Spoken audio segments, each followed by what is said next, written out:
Margaret Newman and the theory of health as expanding consciousness.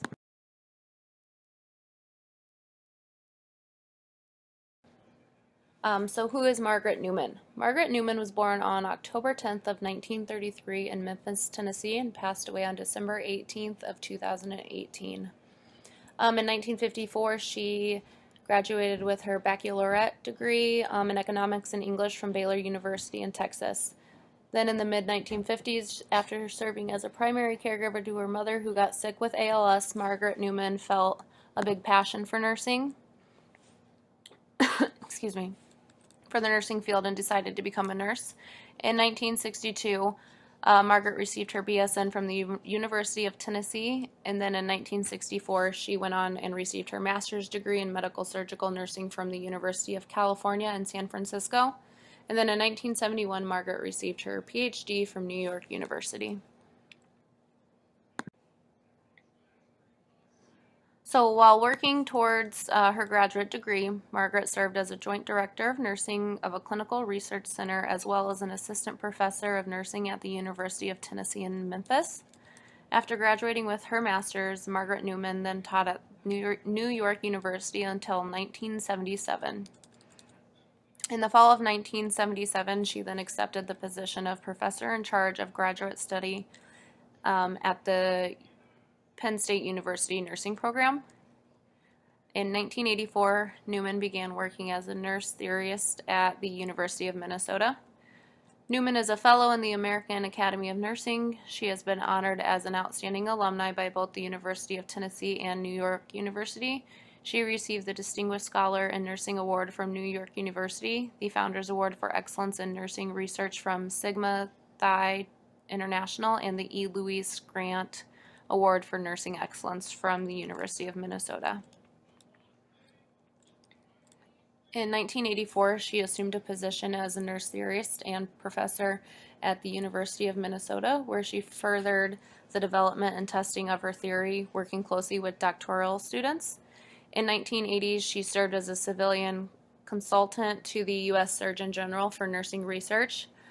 Dr. Newman retired from teaching in 1999, yet remained active for another 17 years advancing her nursing theory, education, research, and practice through her presentations and publications, including her 7th book, Transforming Presence, The Difference That Nursing Makes.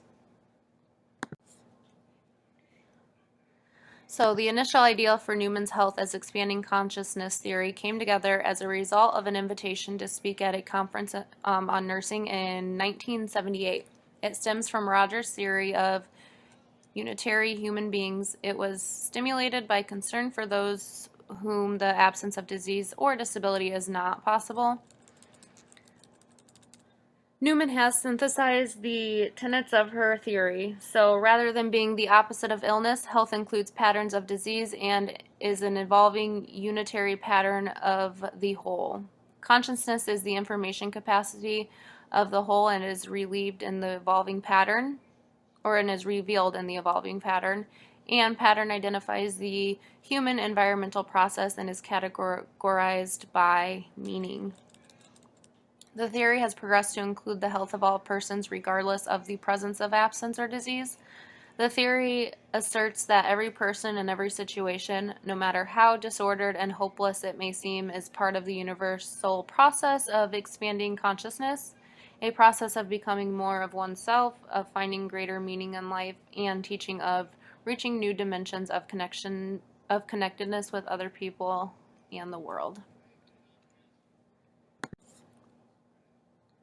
So Newman's theory makes 6 assumptions. Those 6 assumptions are: health encompasses conditions heretofore described as illness or, in medical terms, pathology.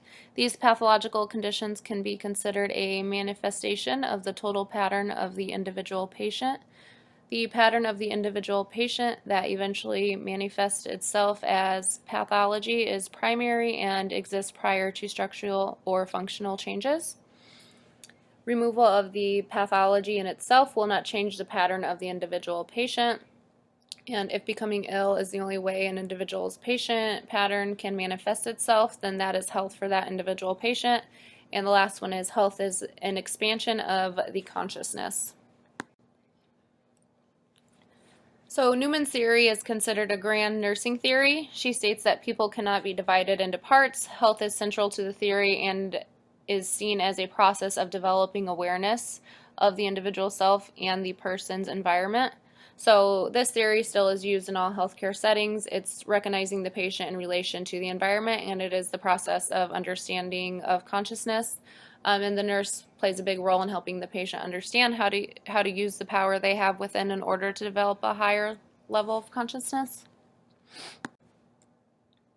So in this relationship, the nurse creates an authentic involvement of himself or herself with the person, in which there are open channels of dialogue. So that would be like active listening, empathetic understanding, and unconditional acceptance. So giving the person freedom of self-reflection and personal autonomy. A nurse or person intervention is not intended to fix the person's problem from a medical diagnosis standpoint. Rather, it is to provide individuals with an opportunity to better know themselves and to find the meaning in their lives, and to gain insight for the future.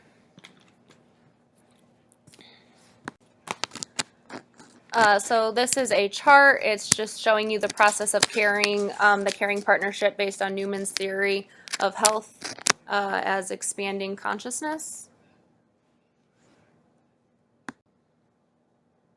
And so in conclusion, the basic concepts of Newman's theory of health are consciousness, movement, space, and time.